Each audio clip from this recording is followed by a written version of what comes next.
waddadaas cirtoogta la yidhaahdo maanta kadib haddii lagu arko hal gaari gacan oo yaalla meediya waa maqlaya bulshada waa maqlaya cidda wax soo dhigata ama dallad soo dhigata ee bakhaarada iska soo horjeeda waxaan hayno ganacsiga keenta maxkamadaa la fuulaynaa waan la xirayaa alaabteedana meel fogaaraa lagu gubayaa hadday taasi dhici weydo waxaa noogu xil saaran booliiska iyo maamulka labada degmo taasi hadday dhici weysana mas-uuliyaddoodii ku weynayaan in badanaa uga dignay in badanaa ku canaananay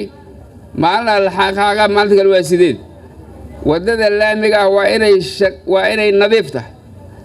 meesha lagu ganacsanayo waa halkaan iyo halkaan haddii marka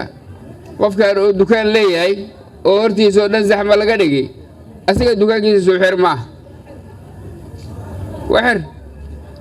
marka walaalayaal dantiina gartaa danta ummadda gartaa horumarkiina gartaa yacni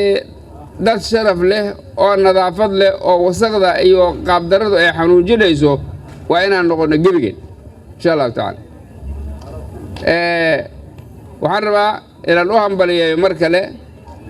mas-uuliyiinta maamulka degmada iyo xiriirka degmooyinka ayay shirkadda u taagan inay waddankeenna noo dhisto badaha ka shishe ka keentay qalabkii ay dalkooda ku dhisi lahaayeen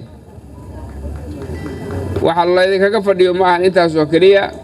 wax ka badan ayaa laydinka sugayaa maamulka gobolka banaadir wuxuu ballan qaadayaa cid kasta oo horumar soo kordhinaysa inuu niyadda u dhiso oo uu ku horkaco oo uusan ka gaabin kaalintiisa